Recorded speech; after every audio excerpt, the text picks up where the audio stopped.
Selamat datang di channel Randy Abraham dengan saya Randy Abrahamnya.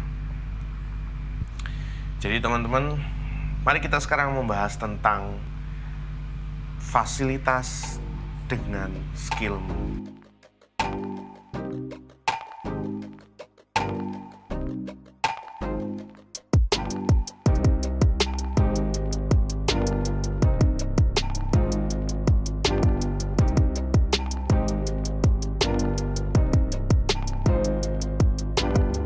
Pertama-tama, yang belum tahu Let's Praise, jadi kan video ini nih adalah segmentasi yang ada di channelku. Selain Randy Abraham Casecam, kolaborasi sama orang-orang, ada segmen namanya Let's Praise. Let's Praise ini tercetus karena inginnya saya yang mengetahui beberapa hal tentang teknis non-teknis, sebenarnya sedang diperdebatkan sih.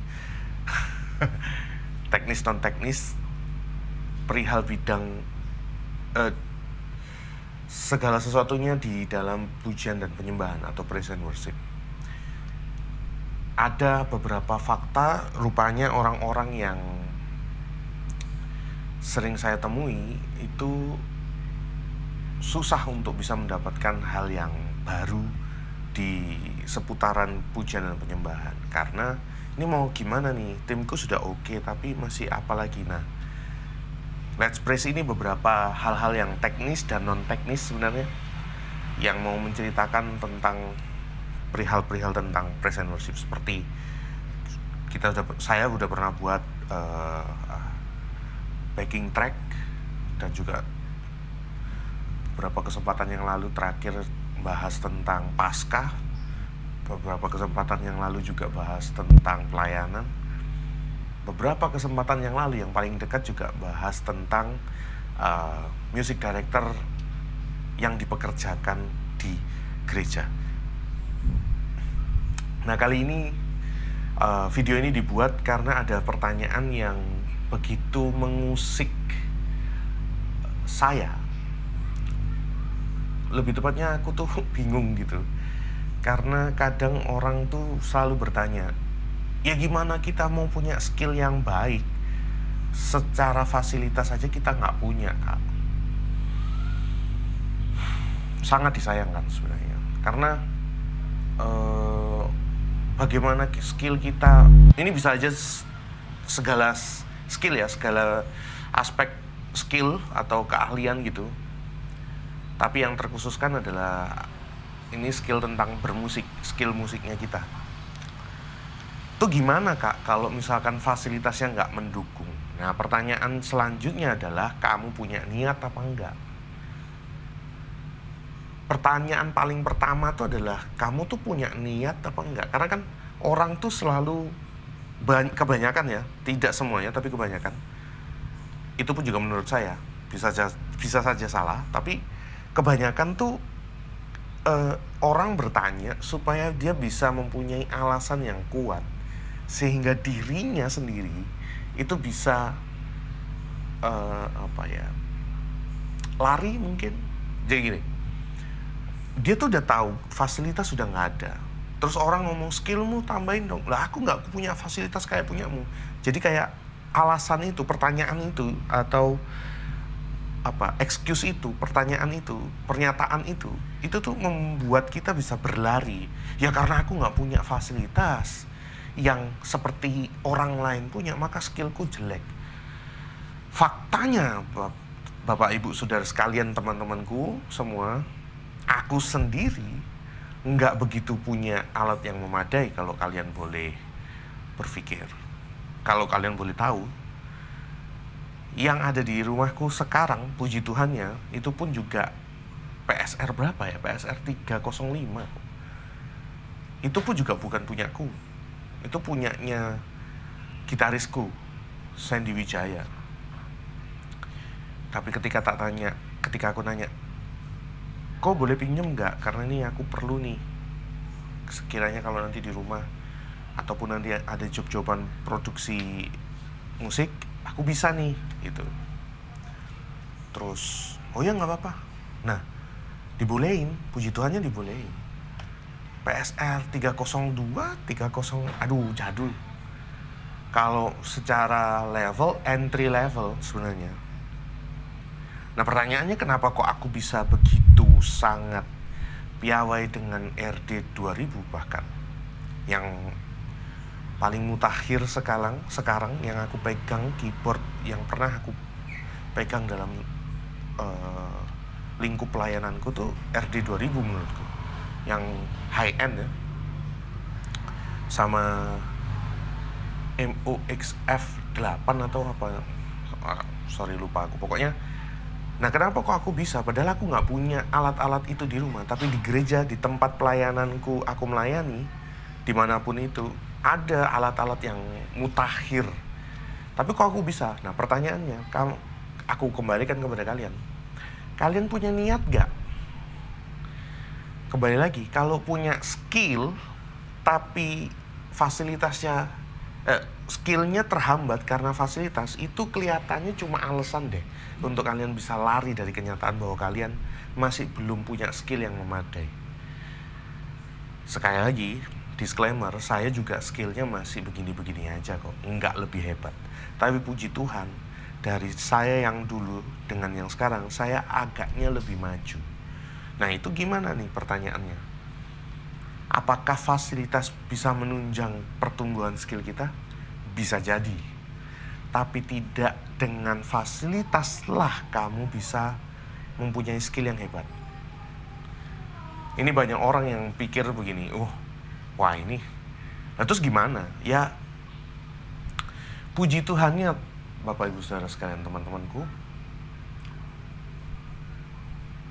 main piano atau keyboard di gereja, atau lebih tepatnya bermain piano secara umumnya, itu tuh nggak kayak kita harus punya grand piano baru kita bisa main dengan baik. Nggak, karena ada sisi teorinya. Nah biasanya aku kejar teorinya. Misal fingering dengan Hanen, kita pakai fingering Hanen, etude Hanen misalkan. Nah aku nggak akan cari lagi teori yang lain. Aku coba dengan satu subjek Hanen itu aja, aku harus bisa menghabiskan minimal ya nggak sampai 10.000 jam sih. Kalau bisa sih sampai 10.000 jam. Tapi kalau nggak bisa ya berapa ribu jam kek, coba dipraktekin terus. Karena kalau cuma ngomongin fasilitas ya nggak ada habisnya. Kamu punya uang berapa? Itu aja pertanyaannya. Kalau kamu mau beli fasilitas yang baik, kamu punya uang berapa? Nah masalahnya kalau kamu nggak punya uang, ya berada dengan apa yang ada. Itu sih. Karena pertanyaan ini awalnya pertama dalam hidupku tuh agaknya biasa-biasa aja awalnya ya. Terus lama-lama nih frekuensi orang baru yang kenal sama saya, terus dapat kesempatan untuk aku ajari keyboard ataupun aku ajari backing track, workshop backing track kapan hari di gereja 1 jam saja. Juga banyak orang yang menanyakan, perlu nggak kita punya fasilitas yang memadai ataupun alat yang mutakhir? Ya perlu. Tapi kalau nggak punya, ya berada dengan apa yang ada. Mencoba untuk fingering Hanen tuh nggak perlu harus punya grand piano kok guys. Nggak perlu. PSR 305 pun 305 ku, PSR ku yang aku ada di rumah ini pun juga bisa aku pakai untuk latihan. Gitu. Jadi kejar dulu ininya, pembekalannya, baru bisa kita dapat fasilitasnya gitu. Pembekalannya baik, pasti fasilitasnya juga akan memadai. Lalu pertanyaannya adalah gimana caranya bisa mengoperasikan RD 2000 ataupun keyboard-keyboard yang lain ya. Nah ini ada satu cerita aja. Kebiasaannya tuh adalah ketika ada satu gereja yang inginkan saya, yang nggak aku kenal gitu ya, terus minta bantuan saya untuk pelayanan di sana, biasanya saya tanya keyboardnya apa ya. Nah banyak orang juga salah paham, dikira oh kalau keyboardnya jelek nggak mau main, bukan nih, karena saya mau supaya nggak katrok-katrok banget lah, nggak kurang update lah, nggak kurang update banget lah gitu ketika dapat keyboard yang ataupun di piano digital yang disuguhkan oleh gereja ini. Paling nggak udah ngerti lah harus apa yang aku pencet supaya jadi referensi. Jadi kan aku nih punya referensi sound yang aku punya. Kalau kalian lihat ya di video Abraham Casecamp, apapun keyboardnya ataupun apapun digital pianonya, semua soundnya walaupun ada perbedaannya tapi rodok-rodok mirip gitu, agak-agak mirip semua.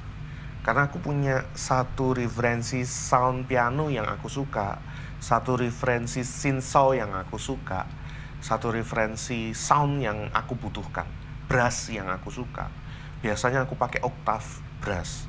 Itu juga biasanya menunjang untuk gaya permainanku. Nah, gimana caranya nih? Misalkan ada gereja yang masih baru, aku kenal, lalu ketemu dengan keyboard A yang mana nggak pernah aku pegang sebelumnya, nggak pernah aku operasikan sebenarnya sebelumnya. Hal yang pertama yang aku lakukan adalah YouTube.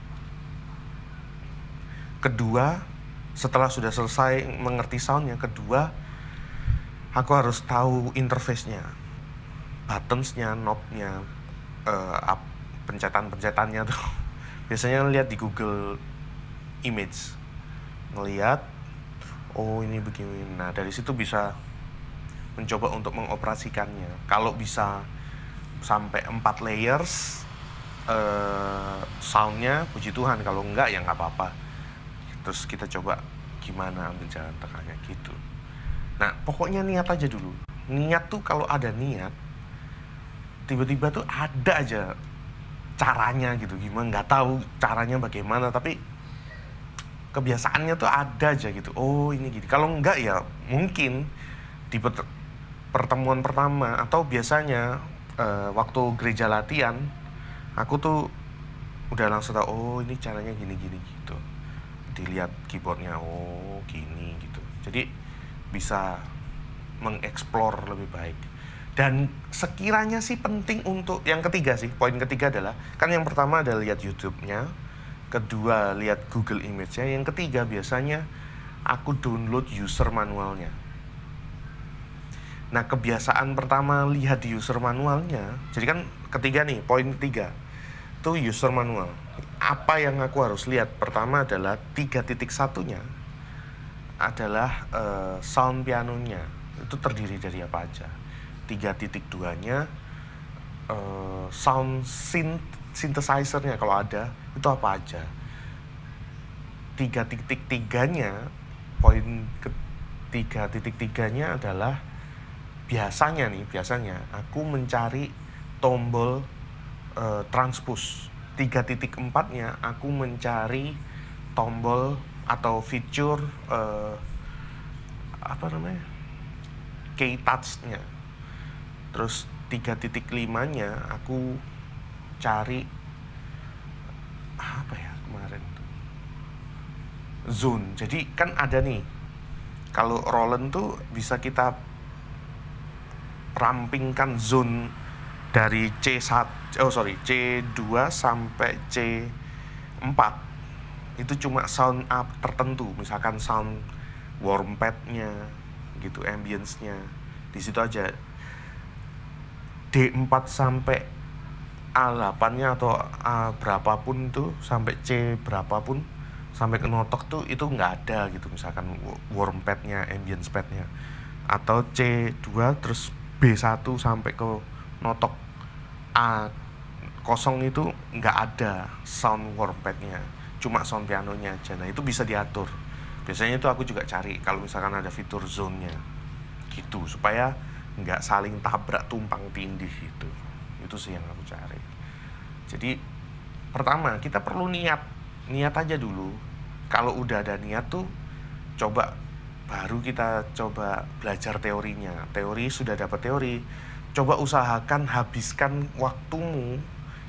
Ya biasanya aku percaya soalnya teori 10.000 jam.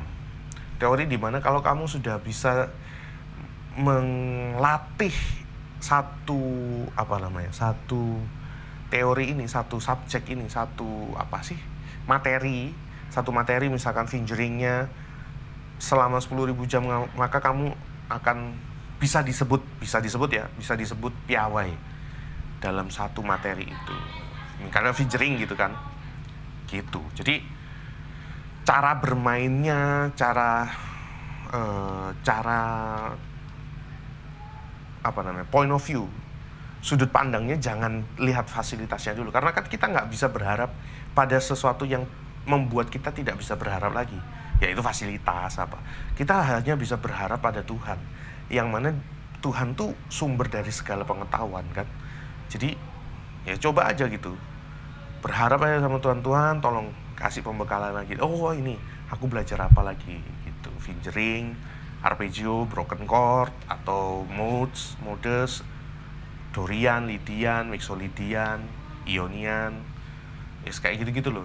Jadi pelajari aja dulu itu, sehingga nanti ketika satu subjek ini kita belajar tentang blues misalkan, blues tangga nada blues atau blues scale, nah itu coba habiskan paling tidak ribuan jam di keyboardmu yang seadanya itu katamu, padahal adanya keyboard aja udah puji Tuhan. Nah itu coba dilatih terus, habiskan waktumu banyak di situ gitu. Oke, cukup sekian dulu video ini, dan jangan lupa untuk share kalau kalian mau share tentang satu topik ini kepada orang-orang yang kalian sayang dan cintai. Dan jangan lupa juga like, kalau kalian mau, yang belum subscribe bisa di subscribe. Oke, sampai jumpa di lain video. Bye.